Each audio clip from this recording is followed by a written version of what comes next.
Nous débutons par un combat d'épée effréné en cage entre une fille à lunettes et couette et un homme mûr sous les acclamations déchaînées des spectateurs comme pour un Super Bowl. Leur combat s'intensifiant, des particules blanches flottent autour des deux combattants, chargeant leurs épées à bloc. La fille attaque l'homme avec une telle passion que alors que les cris et acclamations des hommes testostéronés du public montent, la fumée se dissipe, révélant l'homme entouré d'une aura de chaîne, tandis que la fille mord la poussière, tel un tube de Queen. Une mare de sang s'échappe du corps de la fille, confirmant la fin de son abonnement à la vie, tandis que ses lunettes gisant brisées au sol, tel moi, après un rejet de mon amour de lycée. Son âme, quittant son corps, ses derniers mots sont des excuses à un certain Hayato.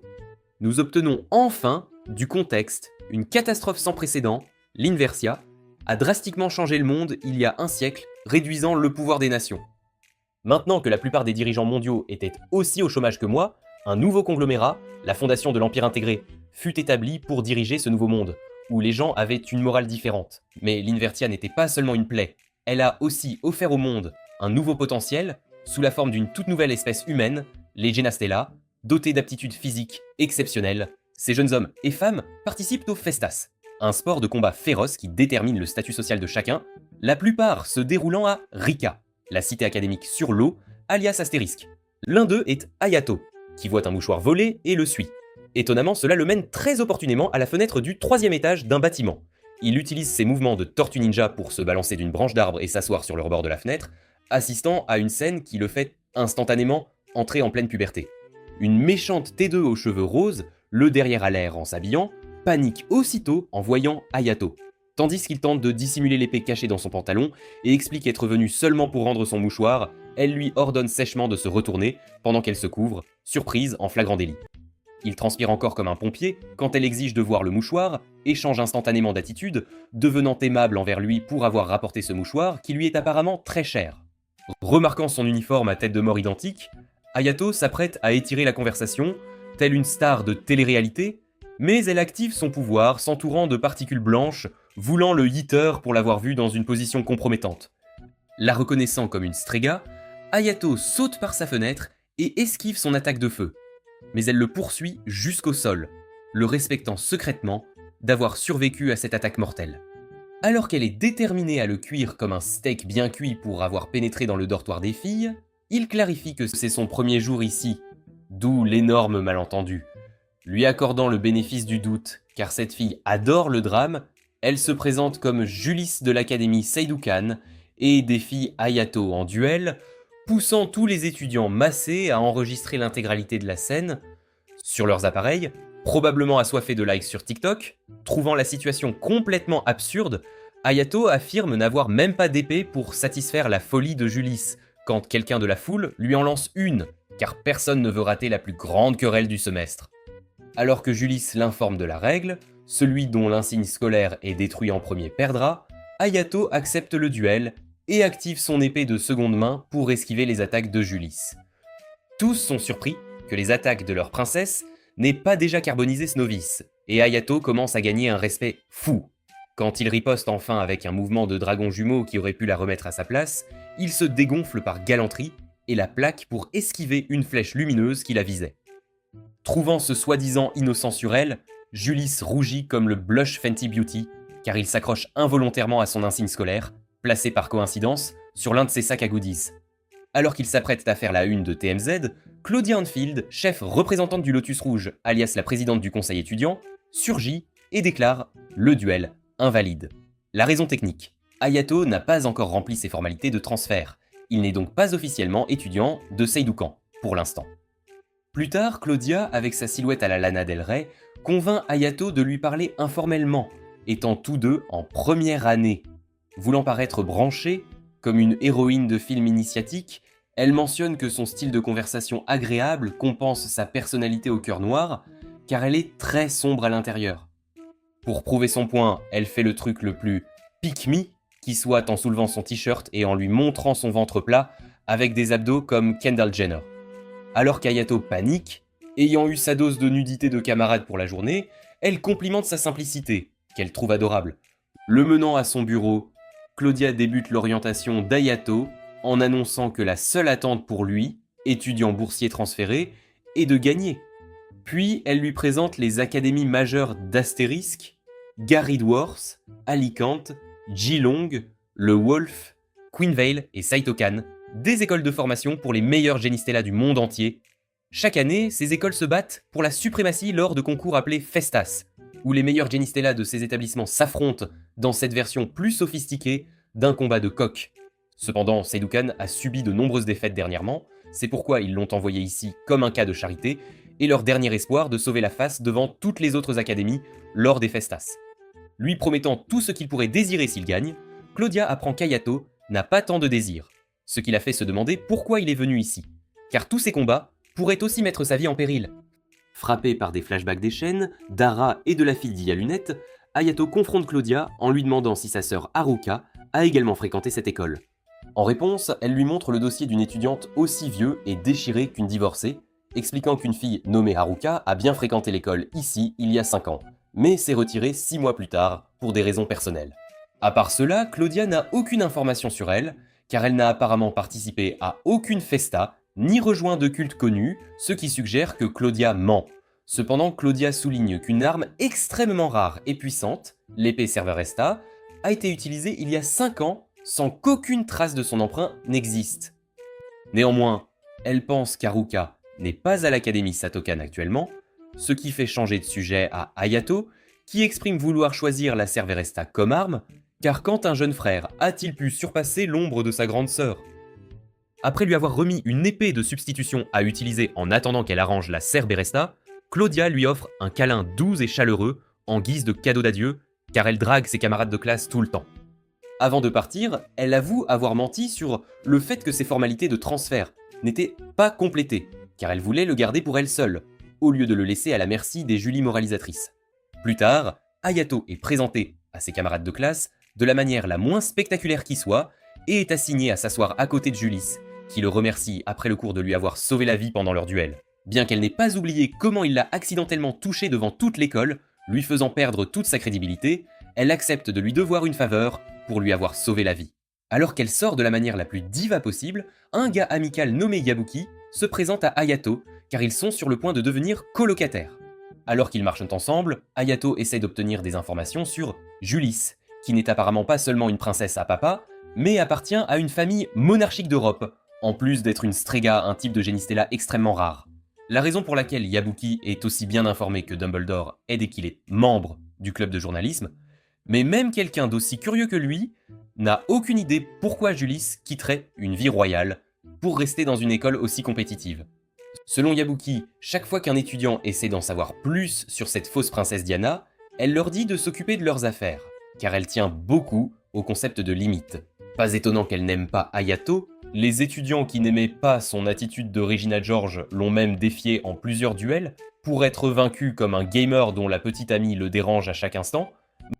Maintenant que l'heure du compte avec Yabuki est terminée, Hayato le remercie de lui avoir lancé l'épée ce matin, pendant son duel avec Julis, car il a reconnu sa voix en un instant, faisant comprendre qu'il n'est pas aussi discret qu'il le pensait. En bon élève, Hayato explique qu'il est très pointilleux sur le retour des objets empruntés. Ils sortent du bâtiment scolaire quand ils voient 3 énormes bodybuilders crier sur Julis pour avoir défié un novice en duel, tandis qu'elle leur fait comprendre qu'elle n'acceptera plus leur duel, ayant déjà fait ça 3 fois, tandis qu'Hayato et Yabuki se cachent dans les buissons, comme 2 gars qui n'ont pas encore fait leur coming out. Yabuki dit à Hayato que le crétin en chef est Lester MacPhail, un étudiant de rang 9, assez fort malgré son rang inférieur à Julis, qui est de rang 5. Alors que Lester continue de mansplainer, il attrape la main de Julis et lui fait tomber son mouchoir, éveillant ses pouvoirs. Julis le remet à sa place pour avoir pensé qu'elle se battait pour le plaisir, insistant sur le fait qu'elle est là pour accomplir un objectif qu'elle réalisera après avoir gagné toutes les festas.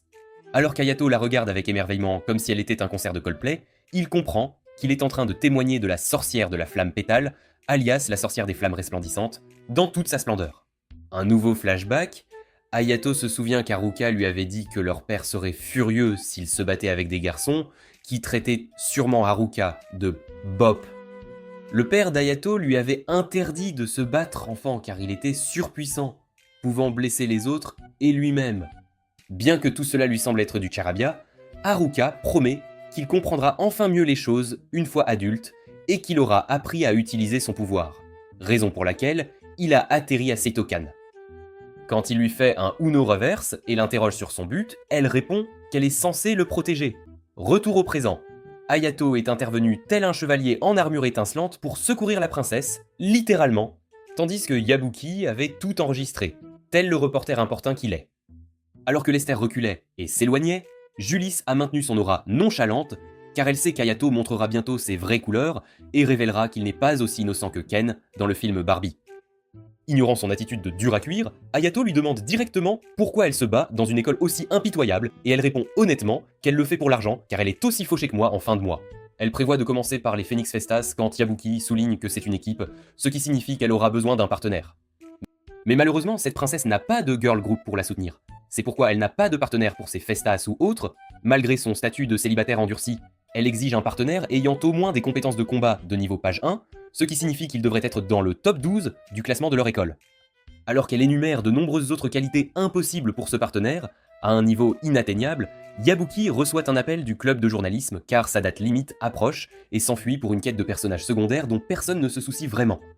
Une fois seule, Hayato demande à Julis si elle peut lui montrer le chemin du dortoir des garçons, ce qui, nous le savons tous, est un code pour un booty call, mais elle rit inopinément de lui parce qu'il ne connaît toujours pas le campus. Loin de se sentir intimidé par son rire, Hayato se sent plutôt comme un obsédé, la rendant aussi mal à l'aise que moi en soirée étudiante, et pointant le dortoir des garçons. Mais Hayato semble en pleine ovulation, car il lui demande habilement de lui faire visiter le campus et la ville un de ces jours. Ce gars s'est tenté sa chance, encaissant la faveur qu'elle lui doit. Hayato la convainc finalement de passer une journée détente après les cours. Arrivant en classe, Hayato choque tout le monde en obtenant une réponse décente de Julis, au lieu des discours haineux qu'elle lance habituellement lors de chaque interaction humaine. Mais l'attention d'Hayato est détournée quand une autre de ses camarades lève enfin la tête de son bureau, venant de se réveiller de son sommeil de belle au bois dormant. Hayato reconnaît immédiatement la fille comme Saya, son amie d'enfance qui avait déménagé à l'étranger 6 ans auparavant. Alors qu'Hayato la rattrape comme une vraie femme au foyer, elle révèle que son père, l'un des génies Stella doués, a cartonné dans sa carrière, ce qui l'a fait parfois souhaiter qu'il ralentisse un peu. C'est l'ambition de son père qui l'a amenée dans cette école, mais elle a aussi un désir secret qu'elle compte réaliser et qu'elle ne compte absolument pas révéler à Yabuki, qui a déjà commencé à prendre des notes pour ses nouvelles et adore jouer les gossip girls de cette école. Il s'avère que Saya est aussi attachante qu'iconique, se faisant réprimander par leur professeur pour ses absences, car apparemment son lit la retient en otage. Hayato évoque le parc avec un lac où il jouait enfant, quand Julis apparaît après avoir secrètement fait sa routine de soins en 16 étapes dans la salle de bain. Alors qu'elle s'apprête à emmener Hayato, elle s'en prend à Saya pour avoir fourré son joli petit nez dans leurs affaires, ce qui pousse Saya à se proposer pour lui faire visiter le campus à la place de Julis. Alors que les filles se chamaillent pour savoir qui accompagnera Hayato, Claudia apparaît de nulle part et tient le bras d'Hayato comme s'il était son futur mari. Alors qu'elle se frotte pratiquement à lui, Hayato lui dit de mettre de la distance entre eux car il n'est pas très fan des démonstrations publiques d'affection, tandis que Claudia est déçue par son besoin d'espace personnel. Après avoir reçu une désapprobation conjointe de Julis et Saya, à l'idée qu'elle fasse visiter Hayato, elle passe aux choses sérieuses et lui remet des documents. Signer ces papiers signifierait qu'Hayato se présentera demain au test de compatibilité pour voir s'il peut équiper la Servaresta. Détectant une possible tension entre Julis et Claudia, Hayato demande si elles sont amies, mais Julis répond qu'elles ne sont que des connaissances qui se croisent sans cesse au bal de l'Opéra de Vienne. Une fois Claudia partie, Julis et Saya sont jalouses de son corps à la Sydney Sweeney, tandis qu'elles sont toutes deux plates comme Zendaya. C'est pourquoi Hayato propose l'idée qu'elles lui fassent toutes les deux la visite ensemble. Alors que Julis montre à Hayato tous les endroits utiles du campus, Saya découvre aussi de nombreux lieux qu'elle n'avait jamais explorés, ce qui ne fait qu'irriter encore plus Julis, la traitant de parasite. Quand Hayato part chercher des boissons pour les filles, Saya interroge Julis et apprend son histoire avec Hayato, refusant de croire qu'elle puisse encore marcher droite après un duel avec lui. Saya avertit Julis qu'elle est puissante, mais pas de taille, face à Hayato, blessant son ego fragile. Julis décide alors de défier Saya en duel, mais juste au moment où Julis s'apprête à annoncer le défi, les mêmes flèches lumineuses qu'il avait ciblées lors de son duel avec Hayato lui arrivent de nulle part. Les esquivant de justesse, Julis se ressaisit, elle qui a été une maîtresse de la procrastination, au lieu de traquer son chasseur. Elle riposte contre les hommes cagoulés, mais ils l'esquivent sans effort quand Saya leur lâche littéralement une bombe via son lance-grenade, les faisant chanter « I believe I can fly » en tombant, à plusieurs mètres des filles. Le combat laisse les filles trempées, ayant détruit une fontaine qui les a arrosés, c'est alors qu'Hayato les surprend et les voit ressembler aux deux filles du film de Keanu Reeves, Knock Knock, et détourne la tête par respect pour qu'elles puissent se couvrir. Alors que Julie perd la tête à cause de ce moment embarrassant, Saya admet tristement qu'elle est en full commando, car elle est sous-développée, c'est pourquoi elle n'a pas encore fait ses achats chez Victoria's Secret. Le lendemain, Hayato reçoit une mise à jour de Claudia sur le travail effectué pour rattraper les assaillants de Julie, mais découvre qu'ils n'ont pas encore été capturés car la police de la ville n'est pas autorisée à intervenir dans les affaires de l'académie, et aussi parce que Julie agit comme une adolescente lunatique et refuse de coopérer à l'enquête. Quand Claudia montre à Hayato l'autre candidat pour la Servaresta, il est trop stupéfait pour parler. Claudia mentionne que leur compatibilité avec l'art mort de luxe serait mesurée, et si elle dépasse 80%, il serait autorisé à l'essayer. Suivant la politique du Lester d'abord, Lester tient la Servaresta, tandis qu'Hayato pense que sa sœur a peut-être utilisé la même arme quelques années auparavant. Alors que l'aura de l'épée s'active, Hayato a un flash du passé, car il reconnaît l'aura de la chaîne de quelque part. Hayato reprend ses esprits et observe Lester être totalement nul en compatibilité avec l'épée Sœur Vericetta. Alors que Lester tente de s'imposer à l'épée comme un homme dégoûtant, il perd tous ses points d'aura, l'épée le rejetant même, le jetant comme un mouchoir usagé. Alors que l'épée s'agite à cause des manigances de Lester, Hayato intervient tel un Sigma et esquive l'épée qui lévite dans les airs comme Superman, l'attaquant plusieurs fois. Passant de la défense à l'attaque en quelques secondes, Hayato développe une personnalité machiste et parvient enfin à maîtriser l'épée incontrôlable, la poussant au sol pour la nerfer.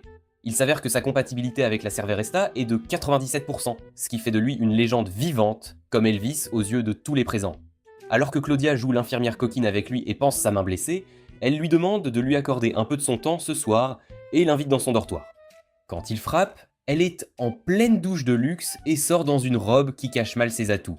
Alors qu'elle le met à l'aise dans sa chambre, Hayato réalise que ce logement chic est un avantage d'être un étudiant de haut rang et que tous les étudiants de Pagin ont des chambres privées dignes d'un magazine de luxe. Alors qu'elle admet apprécier les tracas liés à son rôle de présidente du conseil étudiant, elle croise les jambes de manière suggestive, car elle connaît le chemin du cœur d'un homme. Tandis qu'Hayato lutte pour cacher le monstre dans son pantalon, elle lui montre la liste des étudiants inscrits à un Phénix Festus, mais ayant dû se retirer pour cause de blessure, ce qui explique pourquoi Julie est aussi sur la liste noire de quelqu'un. Claudia ajoute que le comité disciplinaire de l'académie soupçonne Lester et son gros acolyte, Randy, de tricherie, car ils n'ont aucun alibi pour l'heure de la récente attaque. Malheureusement, rien ne peut être fait pour contrôler ces fauteurs de troubles pour l'instant, car il n'y a pas suffisamment de preuves contre eux. Cependant, Julius est très probablement leur prochaine cible, c'est pourquoi Claudia demande à Hayato de rester aux côtés de la princesse pour le moment, en tant que son garde du corps personnel, car il est le seul qu'elle puisse tolérer, respirant le même air qu'elle. Jouant toujours la mère du groupe, Claudia affirme qu'elle est préoccupée par Julius, car elle supervise et protège le corps étudiant tout en restant fidèle à son objectif personnel, comme le reste des élèves de cette académie. Maintenant qu'elle a fini de parler affaires, elle passe aux choses sérieuses, en s'offrant comme récompense pour la faveur qu'Hayato lui accorde en protégeant Julie. Grimpant sur Hayato tout en l'étouffant pratiquement avec ses McMuffins, elle lui offre un Happy Meal, mais il s'enfuit comme un lâche. On dirait qu'Hayato va avoir un No Nut November vraiment difficile, car le lendemain matin, il est accueilli par Julius, vêtu de façon très mignonne et appropriée pour leur journée en ville. Il la complimente comme un gentleman, tandis qu'elle panique, ne sachant pas comment accepter un compliment. Elle commence leur visite en lui montrant la scène principale, qui est la plus grande plateforme de tout Astérisque et le lieu de toutes les finales de Festa. En dehors de cela, Astérisque possède 3 autres scènes de grande envergure, 7 scènes de taille moyenne et bien trop de scènes. Tel un vrai pacifiste, Hayato commente qu'il n'aimerait pas vivre dans une ville où il y a tant de scènes, car des duels s'y déroulent constamment. D'accord avec lui, Julie s'arrête dans un fast-food, qui est en fait une imitation de McDonald's, et décide d'y déjeuner. Tandis qu'Hayato la regarde faire l'amour à son burger, il se demande si elle est vraiment une princesse, vu ses manières. Elle explique que ses amis de son pays natal lui ont recommandé cet endroit, ce qui surprend Hayato, car il n'aurait jamais cru que quelqu'un avec l'énergie de Jughead Jones puisse aussi avoir un groupe d'amis. Devenant sérieux, Hayato aborde le point de Claudia et la persuade de ne pas rester seule tout le temps, car c'est dangereux pour elle, mais elle résiste, ne voulant pas changer son mode de vie à cause de quelques perdants, qui se prennent pour un Assassin's Creed. Au moment où elle termine son discours sur le fait qu'elle est une femme forte et indépendante, Lester s'approche furtivement d'eux, ayant écouté aux portes comme le FBI. Répétant sans cesse, il insiste pour que Julius le défie à nouveau afin qu'il puisse enfin satisfaire son fragile ego masculin, quand Hayato s'oppose à lui. Critiquant Lester pour avoir fait une scène en public, surtout quand ils savent tous que Julie a été en danger récemment, Hayato le dénigre comme Kendrick et refuse de le défier inutilement. Alors que Lester commence à s'énerver, son acolyte le calme, en lui assurant que tout le monde sait qu'il est suffisamment respectueux pour ne pas attaquer quelqu'un par surprise et plutôt le combattre avec honneur, par le biais de duels. Après le départ de Lester et de sa bande, Hayato et Julie passent le reste de leur journée à s'amuser et à sortir comme un couple Instagram. Ils passent devant un parc quand ils voient un groupe de garçons se crier dessus comme s'ils faisaient une battle de rap impromptue, et Julius dit à Hayato que ce sont des étudiants de l'académie Le Wolf. Au moment où Hayato s'approche pour voir pourquoi il traîne, Julius lui donne le signal, un signal cuisiné, car c'est une ruse courante utilisée par les élèves de Le Wolf. Les élèves de Le Wolf, pour simuler un combat, afin d'attirer leur cible et ensuite l'encercler, alors qu'ils tirent une flèche lumineuse sur Julius. Hayato devine qu'ils étaient les assaillants, quand Julius explique qu'ils font généralement ces tâches sous quand quelqu'un leur promet de l'argent. Prévoyant de griller ces voyous comme un barbecue du 4 juillet, elle leur lance des flammes jusqu'à ce qu'il ne soit plus qu'un tas de déchets brûlés, après quoi elle en choisit un pour lui demander qui a commandité l'attaque contre elle. Le gars avec la crête n'a plus l'air si gangster maintenant, alors qu'il explique qu'il ne connaissait pas l'homme qui les a payés, sauf qu'il était grand, costaud et tout de noir vêtu, exactement mon type. Le gars à la crête marmonne toujours comme un idiot quand il aperçoit l'homme mystérieux caché derrière des arbres et pointe dans sa direction, ce qui pousse Julius à le poursuivre comme un flic après un voyou. Une fois dans les bois, le gars continue de l'attaquer, et quand Hayato court vers elle, il réalise qu'il s'agit en fait de 3 personnes habillées en ninja et qui en veulent à leur sang, alors qu'ils s'en prennent presque à Hayato aussi. Une fois nos tortues ninja échappées, Julie regarde Hayato dont les vêtements sont en lambeaux à ce stade, et même son épée a été détruite en esquivant une flèche lumineuse. Avant qu'ils ne se séparent, Julie dit à Hayato de venir dans sa chambre plus tard, car ses filles ne peuvent pas rencontrer des gars dans des cafés comme des gens normaux. Quand Hayato lui rend sa visite nocturne, la première chose qu'elle lui demande est de se déshabiller pour elle. Alors qu'il panique face à son changement soudain de comportement, Julie réalise qu'elle passe pour une fille facile et clarifie qu'elle l'a appelée ici pour réparer ses vêtements déchirés. Comprenant que Julie ne veut pas lui être davantage redevable, Hayato lui tend sa surchemise qu'il commence à coudre comme une grand-mère. Il devine que la couture est une autre compétence que Julie a apprise de ses amis d'enfance et prend une photo encadrée montrant Julie enfant avec tous ses vieux amis. Comme si elle ne dégageait pas déjà une forte énergie de grand-mère, Julie commence à raconter une histoire d'enfance qu'Hayato n'avait même pas demandé, lui expliquant comment elle s'échappait du palais enfant pour explorer la ville. Un jour, elle s'est perdue dans les bidonvilles et a réalisé qu'elle n'était plus au Kansas, quand un groupe de fichiers PDF l'a acculée dans une ruelle sombre, et tout ce qu'elle pouvait faire était de sangloter impuissante. Elle pensait vraiment que c'était fini quand des filles sont intervenues et ont sauvé ses fesses royales, se liant d'amitié avec elle pour la vie. Ces filles venaient d'un orphelinat dans le bidonville, et ne savaient même pas à l'époque que Julie était en fait une princesse. Mais les nonnes devaient le savoir, car rien n'échappe à une nonne. Bien que l'orphelinat ait été financé par une organisation établie au nom de la défunte mère de Julius, il a perdu ses fonds au fil des ans. C'est pourquoi Julius est ici à Astérisque pour gagner suffisamment d'argent pour la survie de ses sœurs d'âmes sans parents. Hayato pensait aussi ce que nous pensions, car il souligne qu'elle est littéralement une princesse, c'est pourquoi elle ne devrait pas avoir à gagner de l'argent, mais simplement utiliser la richesse de son pays pour financer l'orphelinat. Mais Julius prouve que cette pensée paysanne est fausse, en expliquant qu'elle ne peut pas utiliser la richesse du pays comme elle l'entend, car son pays est sous un régime fantoche, une fondation d'entreprise intégrée qui ne financera pas un orphelinat rentable pour eux.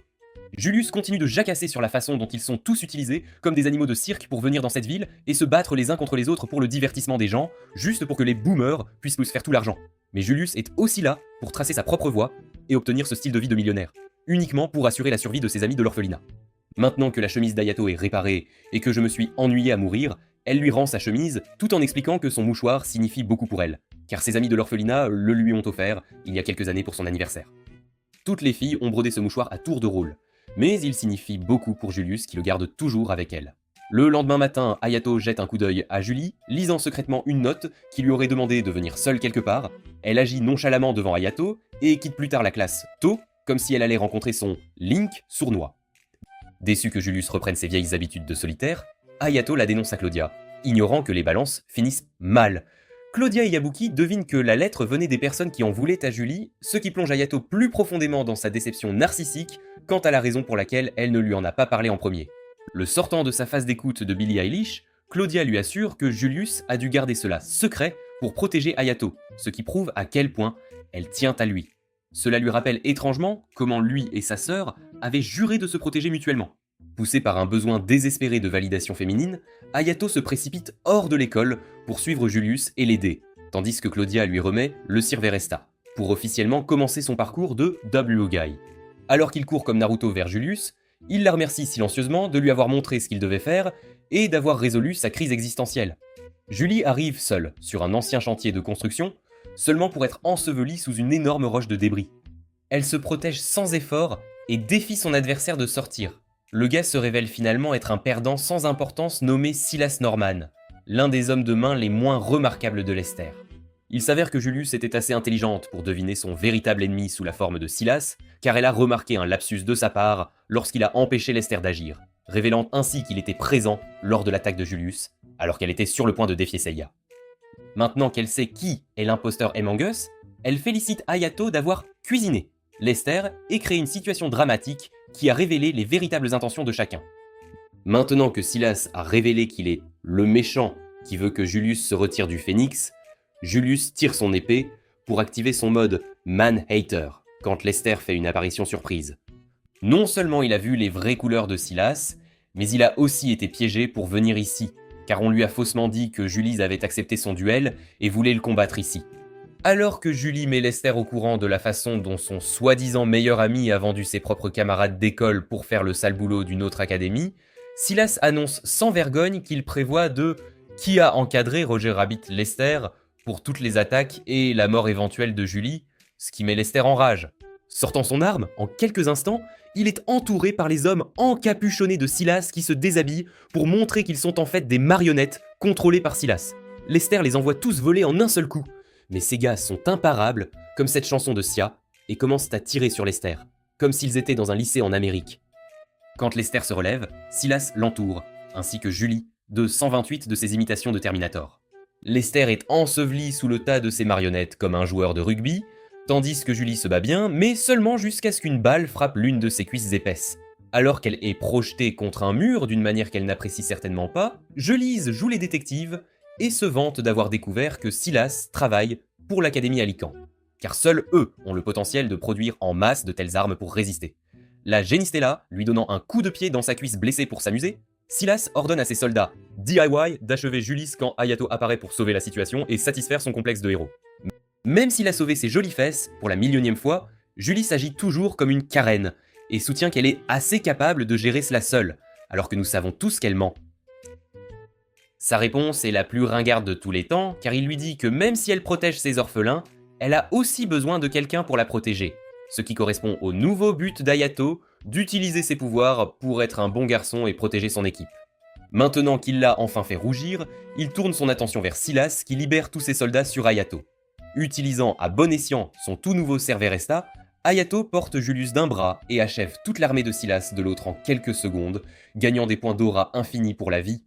Mais Silas est de ces gars qui ne savent tout simplement pas quand abandonner, c'est pourquoi il regroupe son armée et se lance à fond dans sa prochaine attaque.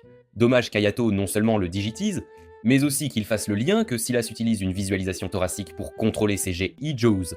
Après cela, Hayato utilise son Serve Arresta pour jouer à Fruit Ninja avec l'armée de Silas, le faisant sortir une énorme marionnette aussi géante que mon ego. Alors qu'Hayato déchire la marionnette géante membre par membre dans ce combat de boss, Silas commence à faire ses pas quotidiens, car il est temps pour lui de prendre la sortie. Silas s'envolant à califourchon sur le dos de l'un de ses soldats, Julius décide enfin d'être utile et utilise ses pouvoirs pour faire voler Hayato, afin de rattraper Silas et de trancher son dernier soldat. Alors que Silas tombe du ciel, comme mes notes, il survit à la chute grâce à son statut de Genistella, mais Claudia l'attend déjà avec ses armes, car elle aussi a besoin d'un jouet masculin avec lequel jouer. Toujours en lévitation, Hayato et Julius profitent donc d'eux la vue glorieuse d'un magnifique coucher de soleil, se regardant dans les yeux quand quelque chose frappe Hayato, le faisant crier parce que des chaînes invisibles semblent l'envelopper et l'étouffer. Après s'être évanoui, Hayato se souvient du moment où Haruka l'avait assis un jour. Quand ils étaient enfants, s'était excusé auprès de lui, puis avait libéré l'aura de la chaîne sur lui, ce qui l'avait fait se sentir piégé et étouffé, alors qu'elle utilisait ses entraves circulaires pour emprisonner sa force sauvage qui le rend si OP. Après cela, Haruka l'a serré dans ses bras, lui a dit qu'elle l'aimait avant de lui dire au revoir, car elle partait apparemment quelques cannes pour le protéger, Quand Hayato reprend conscience de son voyage dans le passé, Julie le domine comme une mère inquiète et lui assure que Claudia a déjà envoyé de l'aide. Comme Hayato n'a même pas la force de se lever ou de bouger, il reste immobile sur les genoux de Julie, ce qui ne la dérange honnêtement pas. Julius demande à Hayato qui lui achetait le sort de retenue et lui tient le visage pour qu'il la regarde dans les yeux. C'est pourquoi il admet que c'était sa propre sœur, dont le pouvoir était l'emprisonnement, la capacité de lier de force n'importe quoi. En gros, elle a mis un verrou parental sur le véritable pouvoir d'Hayato, c'est pourquoi il ne peut l'utiliser que pour une durée limitée. Il a tenu 5 minutes aujourd'hui, ce qui est plus que ce qu'on pourrait dire de la plupart des gars, mais c'est la plus longue période où il a utilisé son pouvoir avant d'être retenu. Il ne sait pas vraiment pourquoi sa sœur lui a fait ça, car elle a disparu il y a 5 ans, mais il comprend qu'elle devait avoir une bonne raison. Maintenant qu'il est pratiquement sur ses genoux comme un amant, il propose d'être son partenaire pour la Phoenix Festa, même s'il est loin de la liste de l'homme de ses rêves. Même si elle apprécie son offre, elle essaie de lui faire comprendre que son pouvoir normal ne suffira pas pour les Festas, et que l'utilisation de son pouvoir sauvage l'épuiserait après chaque match, ce qu'elle ne veut pas. Mais il est tellement simping pour elle en ce moment, qu'il ne se soucie de rien de tout cela, faisant rougir son visage comme une tomate maquillée alors qu'il la taquine pour son amusement. Alors qu'elle cède finalement parce qu'elle est en chaleur, ils acceptent d'être partenaires pour la Phoenix Festa. D'autre part, Silas est traqué par Claudia qui l'élimine avant de le remettre à la force secrète de Setukan appelée les Shadow Stars, et l'un d'eux n'est autre que Yabuki, qui sait que Claudia ne rend pas l'affaire publique parce qu'elle prévoit de maintenir l'académie Alakan dans la dette de Yukon. Alors qu'ils complotent tous les deux et se croient aussi malins d'avoir réussi à associer Hayato et Julius, l'académie Alakonte les espionne comme le FBI via une caméra de surveillance de rue, car ils ont recueilli des données sur les techniques de combat de Seidukan pour entraîner davantage leurs super soldats. Entrant dans une réunion où les présidents des conseils étudiants de toutes les académies sont présents, Claudia est accueillie par Ernest, le président du conseil étudiant de l'académie Garrardworth. Tout le monde est là, sauf la présidente de Queenvale qui fait l'école buissonnière en raison de sa célébrité et de sa tournée européenne. Cela pousse le président de Le Wolf à l'air en colère, à la dénigrer, montrant qu'il est toujours en colère contre le monde, probablement parce que ses parents l'ont nommé Dirk. Ernest le réprimande pour ce comportement de hater, mais Dirk semble avoir ses règles aujourd'hui et continue de manquer de respect à la présidente absente, ce qui pousse Ernest à s'affronter avec lui, irrité par la tentative des garçons de montrer à quel point ils sont machos. Fan, qui sait le président à Geelong, leur donne un dernier avertissement de se taire et de s'asseoir comme de bons garçons. On interroge Claudia sur la nouvelle alliance entre Alakant et Satokan, et elle confirme qu'elle enverra des ingénieurs à Alakant pour développer de nouvelles armes Orgalux, ce qui est un accord équitable car Satoshan paiera principalement le projet en échange de l'utilisation de la technologie de pointe d'Alakan. Maintenant qu'il est établi que Claudia est une beauté bootylicious avec un cerveau, Sakon, le président de l'académie Alakan, propose l'utilisation de l'intelligence artificielle dans Asterisk et ses Festas. Plus tard, Hayato se précipite en classe comme moi tous les matins, après avoir enregistré ma routine matinale, quand il percute une nouvelle fille de l'école et leur collision provoque la libération d'une tonne d'énergie, montrant à quel point ils sont tous les deux puissants. Après s'être enquis de son état et s'être excusé, il lui offre sa main pour l'aider à se relever, tandis qu'elle continue de rougir intensément, comme s'il lui offrait sa virginité au lieu de sa main. Alors qu'Hayato remarque quelque chose coincé dans ses cheveux et le retire de la manière la plus Rizzler, elle le remercie d'une manière qui me convainc que cette fille est totalement sous son charme à ce stade. Mais leur moment est interrompu par un boomer appelant la fille, dont le nom est Kirin, après quoi elle s'enfuit, laissant Hayato derrière, qui se souvient soudain qu'il était censé rencontrer Julie, qui doit littéralement brûler de rage en ce moment à cause de l'attente qu'il lui a imposée. Quand ils répètent pour la Phoenix Festa, ils font leur propre version étrange de préliminaire en s'attaquant mutuellement de manière inattendue et en s'excitant quand l'autre esquive ou montre des mouvements impressionnants. Même si Julius se bat bien, Hayato parvient toujours à la surpasser d'une manière ou d'une autre, et il réalise qu'il peut facilement se battre pendant 3 minutes sans activer son saut. Après leur combat, ils discutent des meilleurs combattants du jeu des Festas. Et Hayato mentionne une fille, nommée Ophelia, qui vient de Le Wolf, et a remporté 2 Festas Lindworm consécutives, ce qui plonge Julius dans un état de calme, revenant à son état normal en quelques secondes. Julius souligne qu'un point en leur faveur est qu'Hayato est sous-estimé jusqu'à présent, car personne ne connaît encore son véritable potentiel.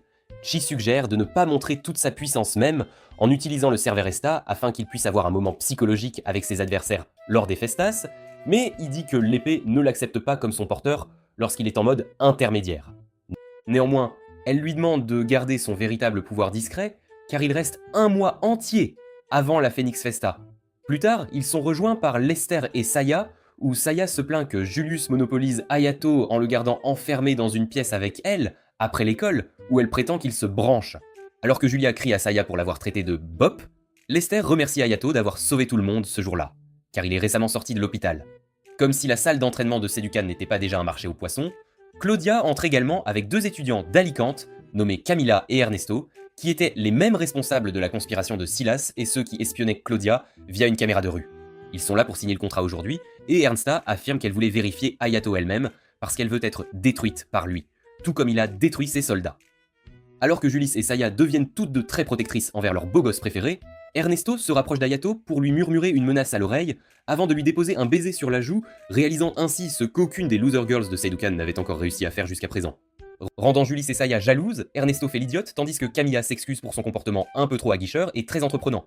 Elle remarque aussi l'arme de Saya, et la surnomme 6-7, à cause de ses défauts structurels, mais Saya n'apprécie guère qu'on critique l'arme emblématique de son père. Et la situation empire encore lorsque Camilla exprime ouvertement sa haine envers son père, car il a été annulé par Alakan pour son comportement jugé très problématique. Maintenant que Camilla et Ernesto ont donné à Saya l'envie de se battre, elle décide de participer elle aussi à la Phoenix Festa pour les y vaincre. Elle suppose automatiquement qu'Hayato serait son partenaire, mais c'est là que Julis intervient, car elle ne peut pas laisser une petite peste lui voler son homme. C'est impensable. Pendant que les filles se disputent, Hayato, comme dans les bandes dessinées d'Archie, Lester sort de la salle d'entraînement avec un air gêné. Plus tard, Ernesto admet qu'elle a besoin de plus de données sur Hayato. C'est pourquoi elle va de nouveau provoquer une scène pour voir de quoi il est réellement capable. Yabuki informe Hayato que Camilla et Ernesto appartiennent au groupe le plus puissant d'Alicante quand ils entendent Kirin se faire gifler par son oncle Boomer, ce qui pousse Hayato à intervenir car il ne peut tout simplement pas s'empêcher de se mêler des affaires des autres, c'est plus fort que lui. Disant à Hayato de reculer, l'oncle de Kirin, alias Kuichiro, insiste pour qu'il reste en dehors de ça, car c'est une affaire de famille, mais quand il voit qu'Hayato est armé du Cerveresta, il promet de ne jamais recourir à la violence avec Kirin, mais comme toujours, il y a une condition. Il doit gagner un duel contre Kirin qui, apparemment, ne sait pas dire non à son oncle un peu trop étrange et manipulateur. Elle le défie en duel et il accepte, car il ne favorise pas la violence domestique, comme toute personne sensée. Alors qu'ils se battent tous les deux devant toute l'école, Julis les surprend, et en veut à Hayato d'avoir défié ses instructions d'éviter les duels, elle est vraiment contrariée. Yabuki est également là, tel un espion, recueillant des informations sur les véritables mouvements d'Hayato, et informe Julis qu'Hayato affronte la vitesse de la lame éclair, qui finit par vaincre Hayato parce qu'elle dévore les hommes comme lui au petit déjeuner. C'est une vraie force de la nature. Une fois le duel terminé, Hayato est sur le point de s'effondrer lorsque Kirin s'excuse et suit son oncle comme un petit chiot. Julis, de son côté, l'emmène pour que les autres ne découvrent pas son sceau. Tout en étant très en colère contre lui pour avoir défié l'élève numéro 1 de Setokan, c'est une situation délicate. Cette élève numéro 1 est apparemment soumise, car elle laisse son oncle lui expliquer de manière condescendante comment être la meilleure élève à Satakon, alors qu'il n'est même pas lui-même un génie stellar. Pendant ce temps, Julis se révèle être une vraie girl's girl. En félicitant Hayato d'avoir tenté de protéger Kirin de son oncle prédateur, c'est un beau geste. Elle est aussi secrètement déçue qu'il ait perdu ce duel, car au fond d'elle, elle le soutenait vraiment et espérait sa victoire. Alors que Julis mentionne que Kirin a littéralement 13 ans, Hayato est surpris, car la dernière fois qu'il l'avait observée, elle dégageait une énergie très Kylie Jenner. Julis lui explique ensuite que Claudia se situe juste en dessous de Kirin en termes de classement, mais contrairement à Kirin qui ne possède pas d'arme Orgolux, Claudia est dotée non seulement d'un Orgolux, mais aussi de la capacité de voir jusqu'à 10 secondes dans le futur, ce qui signifie qu'elle possède littéralement une préscience magique, un peu comme Doja Cat. Maintenant qu'Hayato a gâché leur couverture comme un débutant, Julis décide de changer leur stratégie pour la Phoenix Festa, après lui avoir procuré un nouvel emblème scolaire, car l'ancien a été détruit, tout comme son aura lors de son duel avec Kirin.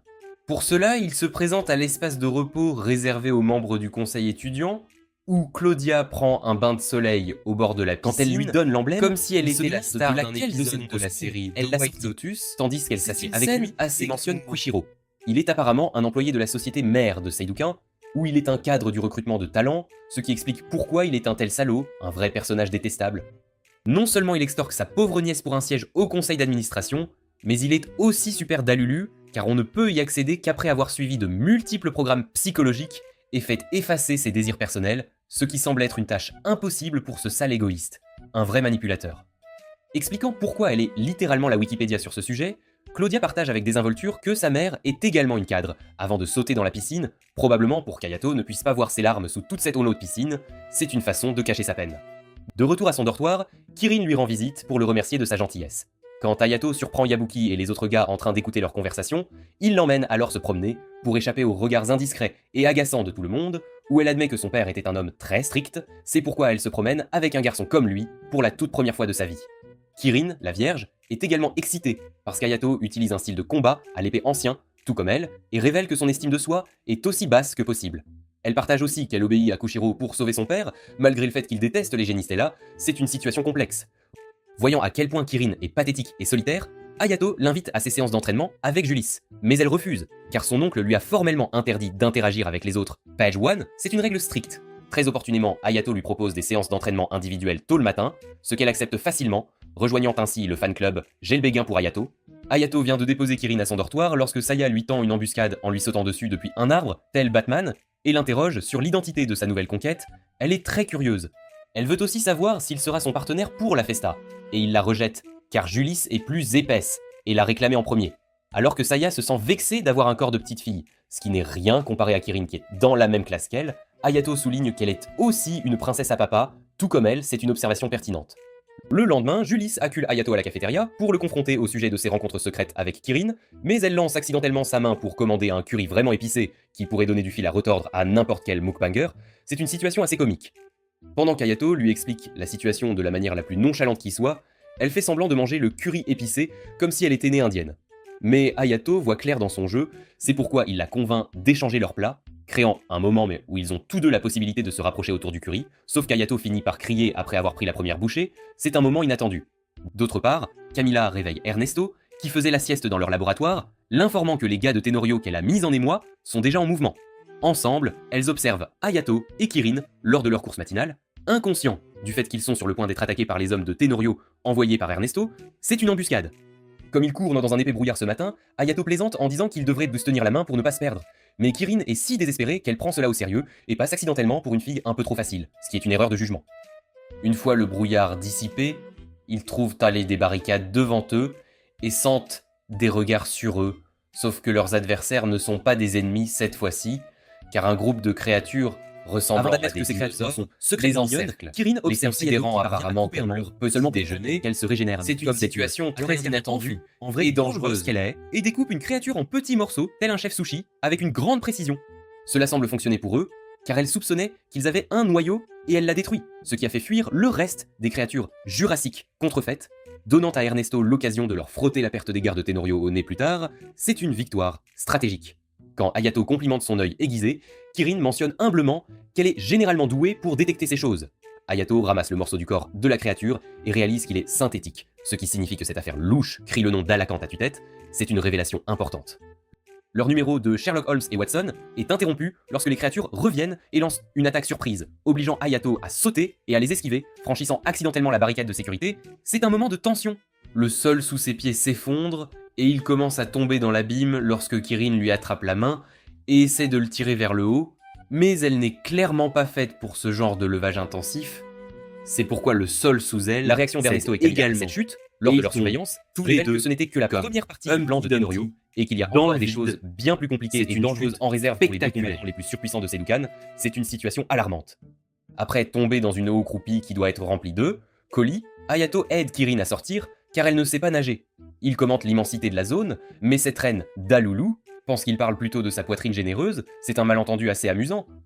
Aucun d'eux n'a le temps de rougir, car un monstre de type Loch Ness les charge depuis l'eau, dégageant la même énergie que les créatures jurassiques qu'ils ont affrontées en surface. Activant son Cerveresta, Hayato passe en mode sauvage, avec une autre beauté à son bras cette fois-ci, prêt à combattre. Il a à peine esquivé le monstre, qui tourne toujours autour d'eux, lorsque Kirin décide que c'est le moment idéal pour piquer une crise à propos de son incapacité à tolérer que quelqu'un d'autre se sacrifie pour sauver une personne aussi inutile qu'elle. C'est une réaction très émotionnelle. Hayato est plus gentil que ça, et lui offre un peu de réconfort en lui frottant la tête. Après lui avoir donné un discours d'encouragement très girly pop, il la fait atterrir et elle lui fait remarquer que le noyau du monstre se déplace à l'intérieur de lui au lieu de rester à un seul endroit. C'est une observation cruciale. Ayant une idée, il libère sa puissance et étend son Cerveresta pour qu'il double de taille, prouvant ainsi qu'il est un grower, pas un shower. Au moment où il découpe la bête en deux, comme je le ferais avec un poulet désossé, son sort d'emprisonnement se déclenche et il s'évanouit, comme les filles, après être restées trop longtemps au soleil. C'est une scène intense. Une fois qu'il reprend conscience, Hayato et Kirin enlèvent leurs vêtements pour les laisser sécher, se faisant face, tandis qu'Hayato raconte comment sa propre sœur l'a affaibli. Kirin se demande pourquoi il irait jusqu'à se battre si c'est si problématique pour lui, et il répond qu'il le fait pour aider Julice, c'est une motivation noble. Il lui fait d'un Uno inversé, et lui demande pourquoi elle se bat dans cette école, et elle répond qu'elle le fait pour sauver son père, qui est actuellement détenu en tant que criminel. Elle ajoute qu'il y a 5 ans, quelqu'un a fait irruption dans un magasin où Kirin et son père se trouvaient, et a pris la petite Kirin en otage, ce qui a conduit le père de Kirin à tuer l'homme en légitime défense. C'est une histoire tragique. Mais il a été condamné à vivre une vie digne d'Orange is the New Black, parce qu'il était un Genestella, censé être plus responsable avec ses pouvoirs. Elle regrette d'être restée figée sur place ce jour-là, comme une lâche, car elle aurait pu arrêter l'agresseur sans provoquer un bain de sang. C'est un lourd fardeau. Faisant le malin, Hayato essaie de lui faire comprendre que son oncle manipulateur profite de ses problèmes avec son père pour faire avancer sa propre carrière, et qu'elle devrait choisir sa propre voie. Avec le soutien d'Hayato, bien sûr, c'est un conseil avisé. Comme si toute l'interaction n'était pas déjà limite étrange, ils deviennent tous deux mal à l'aise en se voyant en sous-vêtements, et Kirin mentionne qu'elle apprécie qu'il lui tapote la tête pour la réconforter, car c'est quelque chose que son père faisait aussi, c'est un geste tendre et familier. Avant que je ne puisse m'évanouir de gêne, les services de secours arrivent heureusement sur place, et les ramènent à Seidukan. Kirin prend enfin de l'assurance maintenant qu'elle a un grand garçon qui la soutient, et arrête finalement un coup de poing que son oncle est sur le point de lui envoyer au visage, avant de s'excuser auprès de lui à l'avance, et de laisser tomber son vieil oncle larmoyant pour enfin se battre en duel avec quelqu'un de son propre choix. C'est une vraie libération. Nous savons tous qui est cette personne de son choix, car cette fille est une demoiselle très prévisible. Lors du prochain duel de Kirin avec Hayato, Claudia a monté toute une scène pour le spectacle, tandis qu'Hayato n'utilise pas son Cerveresta cette fois-ci afin de pouvoir égaler sa vitesse. C'est une stratégie intéressante. Lester, Julis, Saya et Yabuki regardent également le combat, car aucun d'entre eux n'a suffisamment d'énergie de personnage principal. Saya révèle le secret qu'Hayato a déjà affronté un adversaire bien plus redoutable auparavant, qui n'est autre que sa propre sœur, Haruka. C'est une information capitale. Il s'avère qu'Hayato a vraiment élaboré une stratégie cette fois-ci, car il a emprunté des Orgalux à Lester et à Yabuki, qu'il utilise pour rendre le combat difficile pour Kirin, demande à rejoindre les séances par la projeter au sol, Julis, à la manière d'un Sumotori sur le champ de la victoire. C'est une tactique astucieuse. Apparaît pour l'emmener maintenant qu'elle a perdu, mais Hayato intervient pour la défendre. C'est un geste protecteur. Lorsque Kuichiro s'abaisse à menacer de révéler à tout le monde les problèmes de Kirin avec son père, Claudia mentionne le nom de sa mère comme une Nepo Baby blonde, ce qui suffit à le faire taire. Tandis qu'Hayato lui frotte la tête à Kirin une fois de plus, ils finissent mochés par s'appeler par leur prénom, ce que Saya observe en silence. C'est un moment significatif. D'autre part, Ernesto a non seulement affaibli la faction Tenorio d'Alacante en raison de leur échec, mais elle a également recueilli suffisamment d'informations compromettantes sur Hayato pour le faire tomber lors de la Phoenix Festa. Avec Saya et Kirin retenant leur fantasme de Lara Croft lors de leur séance d'entraînement, d'être elles éliminent leurs adversaires sans effort, Hayato et Julis ont commencé à les observer comme une force avec laquelle ils vont pour leur père. Hayato est également l'élève d'une alliance de Seidukan maintenant. C'est pourquoi il continue d'attirer des fangirls qui veulent son autographe, et tout ce qu'il a à offrir en tant qu'homme, c'est une popularité grandissante. Alors qu'il discute de la nouvelle influence d'Hayato, il apprend que les étudiants organisent même des enchères en ligne sur les performances des Page One, où Kirin et Saya tentent leur chance en disant à Hayato qu'elles le soutiennent aussi, comme la moitié des filles de cette école, mais Julis souligne si elles seront toujours aussi solidaires au cas où elles se retrouveraient face à face lors de la Phoenix Festa. C'est une question pertinente. Tout sentiment mis à part, les filles prévoient de donner le meilleur d'elles-mêmes. C'est pourquoi Hayato suggère qu'elles devraient s'entraîner à être synchronisées, car elles sont toutes deux si puissantes individuellement. Saya a en fait la personnalité de Mercredi Adams. Saya annonce qu'elle ne sait pas vraiment deviendrait à la prochaine séance d'entraînement. Kirin est encore pire, passeront la journée à créer des liens. Sa vie. Saya mentionne qu'elle a besoin d'une partenaire de shopping pour recréer son moment Pretty Woman, car elle a le sens de l'orientation d'une étudiante ivre. C'est une comparaison assez drôle. Alors Kirin la rejoint pour son voyage en ville afin d'acheter un cadeau pour son père dont l'anniversaire approche, mais cet homme n'a apparemment aucune personnalité, c'est pourquoi elle ne trouve aucun cadeau intéressant pour lui. C'est une situation délicate. Assise, elle discute du fait que Saya est la fille d'un scientifique fou, c'est pourquoi tous ses luxes sont fabriqués à la main par lui, et il lui offre une nouvelle arme à chaque anniversaire. Cela donne une idée à Saya, et elle montre à Kirin l'emplacement d'un magasin, en dehors du quartier des affaires, dans une zone très sombre et mal famée. C'est un endroit peu recommandable. Elles se rendent au prêteur sur gage pour les luxes, où Saya obtient une arme avec un générateur super rare, similaire à la technologie de son père, prouvant ainsi qu'elle est adepte du style de vie seconde main. Plus tard, Saya donne une leçon de natation à Kirin afin qu'elle puisse impressionner Hayato en étant une femme indépendante. La prochaine fois qu'ils se retrouveront mouillés et trempés, c'est une initiative astucieuse.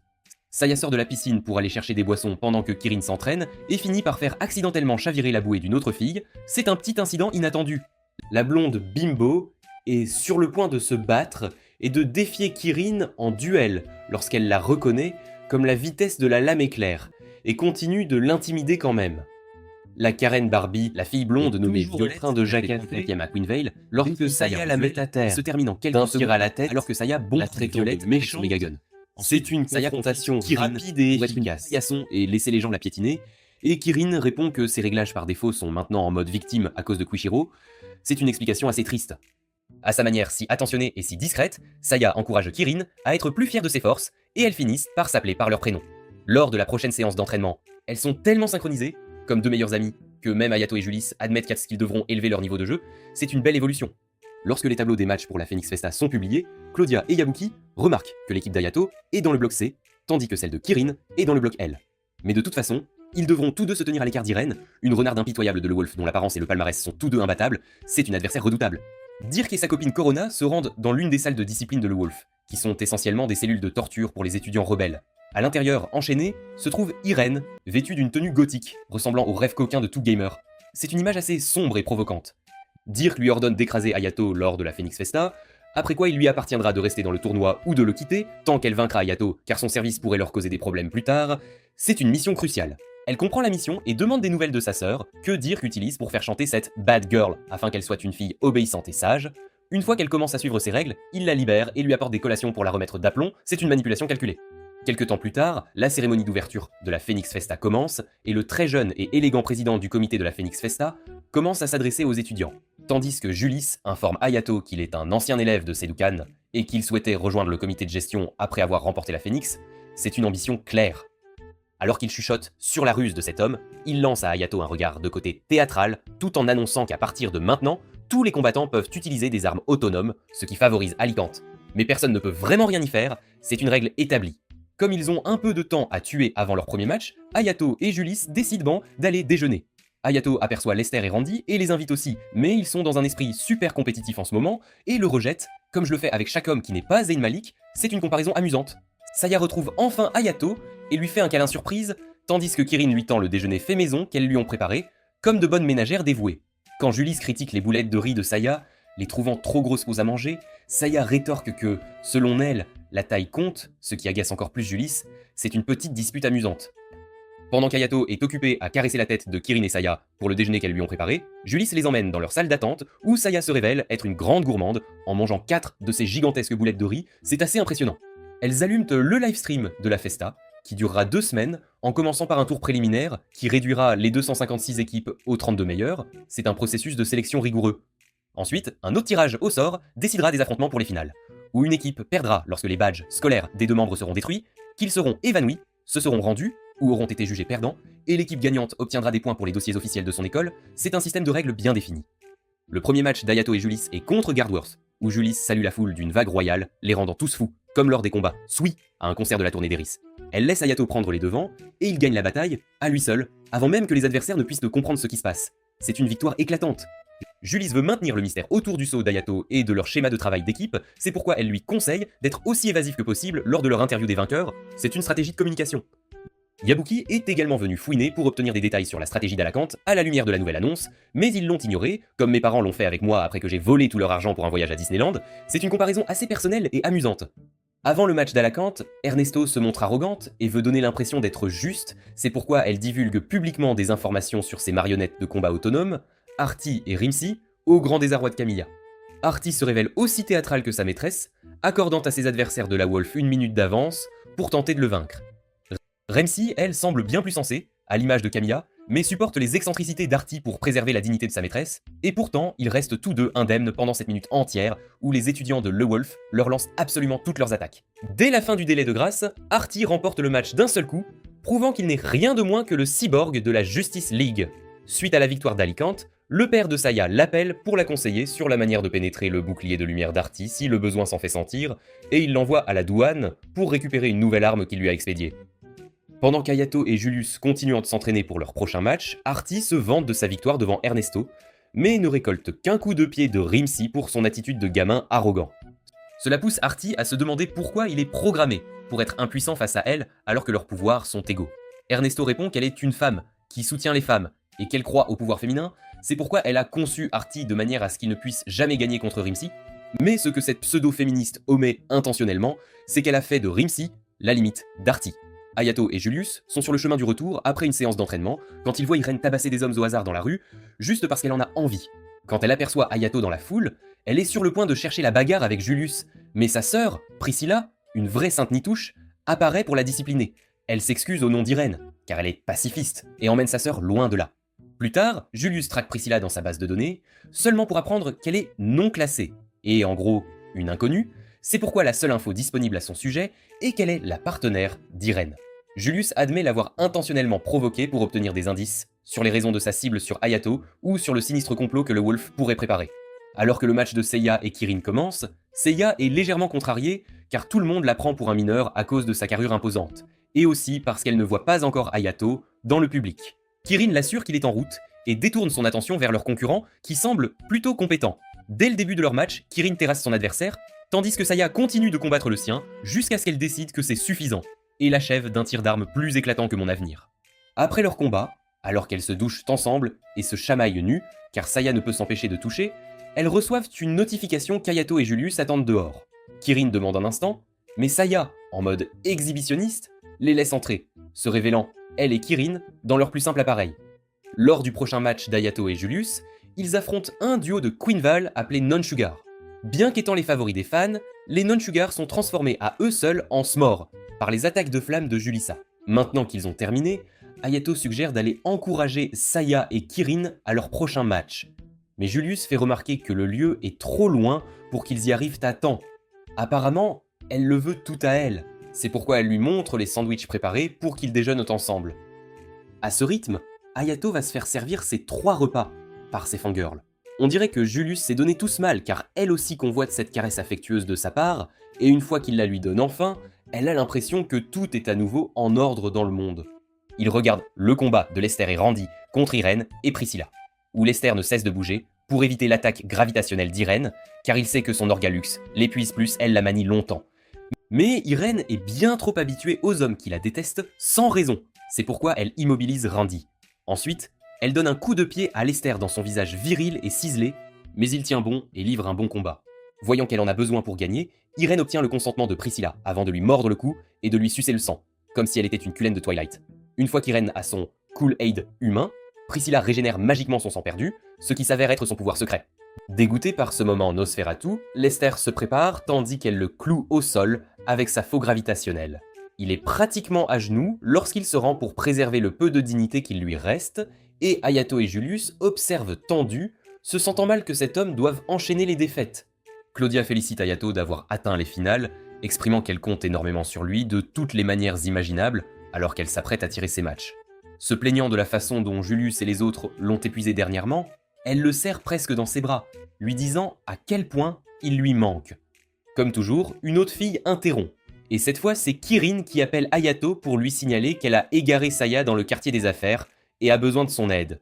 Pour le rendre inquiet, Claudia fait semblant d'être en colère qu'il ne passe pas plus de temps avec elle, mais elle se ravise car elle n'est pas mesquine et a d'autres priorités. Elle lui fait promettre qu'il se rattrapera plus tard, et Hayato accepte, ignorant à quel point elle peut être étrange quand elle le veut. Hayato cherche Seiya dans les rues quand il tombe sur Priscilla, poursuivi par un groupe d'étudiants de Le Wolf, de vrais néandertaliens. Hayato parvient à la secourir. Elle lui dit qu'il la poursuivait probablement à cause du grabuge d'Irène, au casino. Mais elle réalise vite qu'elle est ridicule de critiquer sa sœur devant un inconnu. C'est pourquoi elle défend Irène, disant qu'au fond, c'est une douce qui doit être en route pour la sauver en ce moment. Comme par hasard, Irène apparaît, écumant de rage à la vue d'Hayato, le prenant pour celui qui a blessé Priscilla. Même si Priscilla tente de rétablir la vérité, Irène ne peut imaginer un ennemi gentil sans raison. C'est pourquoi elle est sur le point de dire à Priscilla de se tenir prête, mais Priscilla, d'habitude si effacée, prend enfin la parole et calme Irène pour qu'elle ne combatte pas Hayato, lui donnant le temps d'appeler Sae et de réaliser que Kirin l'a déjà trouvé. Pour remercier Hayato d'avoir sauvé Priscilla, Irène partage les derniers matchs avec lui, puis va voir Dirk et lui reproche de ne pas avoir tenu sa part du marché et d'avoir assuré la sécurité de Priscilla. Il s'avère que personne ne se soucie vraiment de la sécurité de Priscilla, simplement parce qu'elle est régénératrice et peut facilement faire repousser les organes perdus, ce qui rend Irène hormonale, et elle tente d'attaquer Dirk. Il lui rappelle que s'il lui arrive quoi que ce soit, personne ne sera là pour protéger Priscilla. C'est pourquoi Irène décide de rendre l'appareil à Hayato par elle-même, afin qu'il puisse peu se battre loyalement. Plus tard. Quand elle est partie, Dirk demande à Corona de faire une lecture qui montre des résultats absolus. Irène et Priscilla gagneront, ce qui lui donne assez de confiance pour contacter quelqu'un nommé le 7ème œil d'or, tandis que Corona organise sa rencontre avec un vice-président. Hayato mentionne qu'il a été invité à dîner par Irène et Priscilla en signe de gratitude, ce qui fait réagir Julius. Elle lui rappelle qu'il va festoyer avec leurs adversaires de leur prochain match. Voyant qu'Hayato continuera à faire le simple pour chaque femme, Julius s'invite au dîner, dans l'appartement chic des sœurs. Priscilla joue les hôtesses, tandis qu'Irène est assise, furieuse, à table. Pendant qu'il savoure la délicieuse cuisine de Priscilla, Irène mentionne qu'elle les utilise pour gagner de l'argent, pour survivre plutôt que de jouer pour le plaisir. Quand Priscilla s'absente pour vérifier le four, Irène révèle qu'elle a emprunté une énorme somme à Dirk il y a des années, qu'elle rembourse en obéissant à tous ses ordres. Sauf qu'elle ne peut participer aux festas de sa propre volonté, ni utiliser l'argent des prix pour payer sa dette, la rendant en gros esclave à vie. Pour lui rendre l'appareil, elle leur dit ouvertement qu'elle ne fait la festa que pour détruire Hayato sur ordre de Dirk, car il ne veut pas que la Servaresta se mette en travers de son chemin, comme ce fut le cas lorsqu'une étudiante la maniait il y a des années. Cela fait tellement de clochettes dans la tête d'Hayato qu'il a l'impression que c'est déjà Noël, mais il ne dit rien devant les filles, car il doit maintenir son image de mec cool. Voir la dynamique d'Irène avec Priscilla lui fait regretter Haruka encore plus avant qu'il ne dise à Priscilla, qui déverse son traumatisme sur Hayato et Julius, comment Irène ne se bat que pour elle et comment elle a parfois peur quand Irène manie la gravicite et que l'arme semble la contrôler. Au lieu de l'inverse, sur le chemin du retour, Julius ordonne à Hayato de ne pas être trop tendre avec les sœurs la veille de leur combat, juste parce qu'il a écouté leur histoire triste avant de se diriger vers sa chambre. Hayato de son côté appelle Claudia tard dans la nuit et va dans sa chambre car il a besoin d'une faveur. Arrivée, elle semble en transe, l'attaque de nulle part, et est sur le point de l'empaler avec ses épées jumelles quand il la touche et l'appelle, la réveillant et la ramenant à la raison. Elle s'excuse et lui demande de rejoindre la Griffin Festa, dans son équipe l'année prochaine. Il accepte à condition que Julius puisse aussi les accompagner. Maintenant coéquipier, elle lui révèle enfin le potin juteux. Chaque fois qu'elle dort, elle rêve du moment exact de sa mort éventuelle, grâce à son arme. Le plus perturbant, c'est que chaque rêve implique un scénario différent de la fin de sa vie. C'est pourquoi personne n'a pu supporter de manier cette arme avant elle. Maintenant qu'elle se livre trop et a clairement le vomi de mots, Hayato essaie de découvrir son souhait ultime, mais elle est plus maligne et maintient son mystère. Faisant le chat curieux aujourd'hui, Hayato la questionne aussi sur la façon dont chaque Orgalux a sa propre personnalité, Servaresta étant noble mais quelque peu rebelle. La Pandora de Claudia a la personnalité la plus sombre, à l'image de son cœur noir, et la fausse accrocheuse est potentiellement dangereuse, car elle a non seulement influencé la personnalité d'Irène, mais l'a aussi transformée en vampire littéral, pour satisfaire sa soif de sang. Maintenant qu'il a obtenu ce qu'il voulait, Hayato prend congé comme un homme typique du 21e siècle, malgré son invitation séduisante à passer du temps, ce qui est plutôt cool. Alors qu'Hayato retourne dans sa chambre, Julius et Claudia manifestent sa victoire, tandis que Priscilla a de nouvelles rides d'inquiétude, car Irène n'est pas encore rentrée. Pendant ce temps, Irène s'offre un soin du visage de vampire inspiré des Kardashian, après avoir éliminé tous les gars de la Wolf qui auraient en effet pu toucher à sa petite sœur. Irène a dû devenir ainsi car leur ville natale était ravagée par la guerre durant leur enfance. Un jour, Priscilla s'est retrouvée écrasée sous des débris, et Irène était sûre que sa jeune sœur était perdue. C'est alors que les capacités régénératrices de Priscilla ont été découvertes, et que les sœurs sont devenues une cible en raison de leur pouvoir. Sans aucun endroit où se sentir chez elle, Irène a eu recours à une faveur de l'enfoiré de Dirk, qui lui a donné la fausse accrocheuse. Dès qu'Irène l'a touchée, l'Orgalux s'est activé, car elle avait trouvé l'hôte parfait à parasiter. Recréant la phrase emblématique de Lucifer Morningstar demandant à Irène ce qu'elle désirait vraiment, Dirk l'a piégée à vie, et elle l'a laissé faire car la fausse accrocheuse a donné à sa personnalité le plus grand glow-down du siècle. Avance rapide jusqu'au présent, c'est le jour de leur match contre Hayato et Julius, et comme toujours, Irène dit à Priscilla de lui laisser la catfight, pendant qu'elle peut juste rester assise, jolie. Mais Irène sait déjà que le combat d'aujourd'hui ne sera pas aussi facile que les précédents. C'est pourquoi elle alimente la faux, en aspirant le sang de Priscilla. Comprenant que l'anxiété habite gratuitement dans la tête de Priscilla, Irène lui fait un câlin et l'assure que cette ère pathétique de leur vie sera bientôt terminée. D'un autre côté, Hayato contemple le sens de la vie quand Julius l'avertit que leur match est sur le point de commencer. Hayato, PDG de l'imprévisibilité, a eu une nouvelle idée et la lui murmure à l'oreille « car il sait que je suis sur ses traces ». Alors qu'il marche vers la reine, Julius lui rappelle qu'elle doit gagner à tout prix.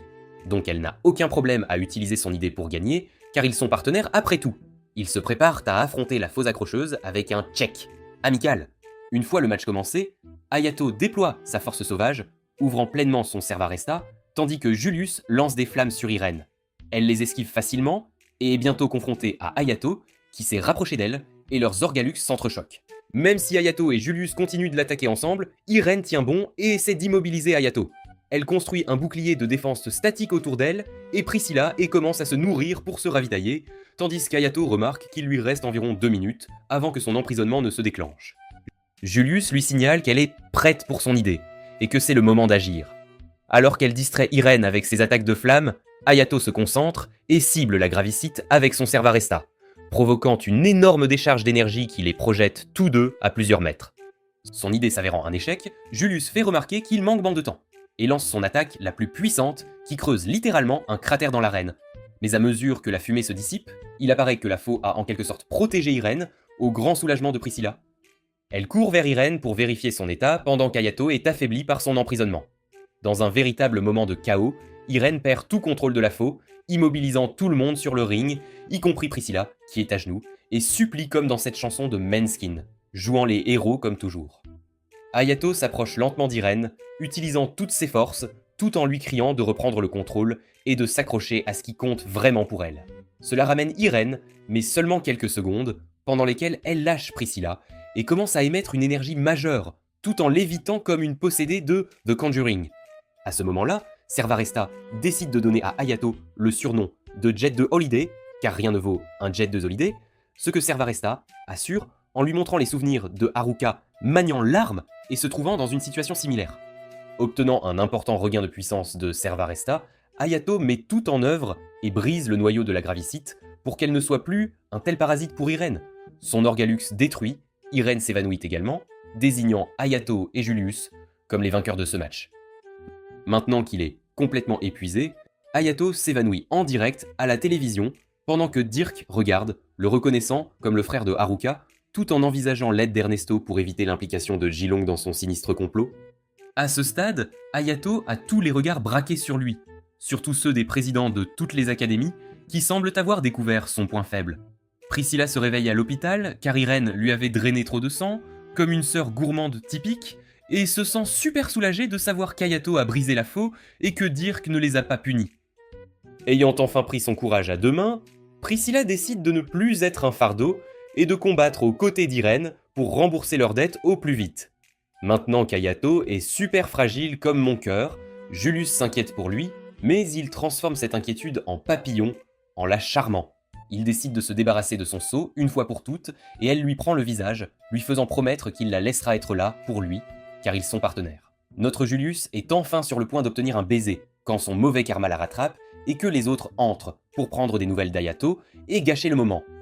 Alors qu'Hayato sent leurs coussins l'un après l'autre, elles se disputent toutes pour savoir qui va le soigner et le remettre sur pied, tandis que Yabuki reste dehors, se demandant comment ce tournoi finira et pourquoi la vie est si injuste.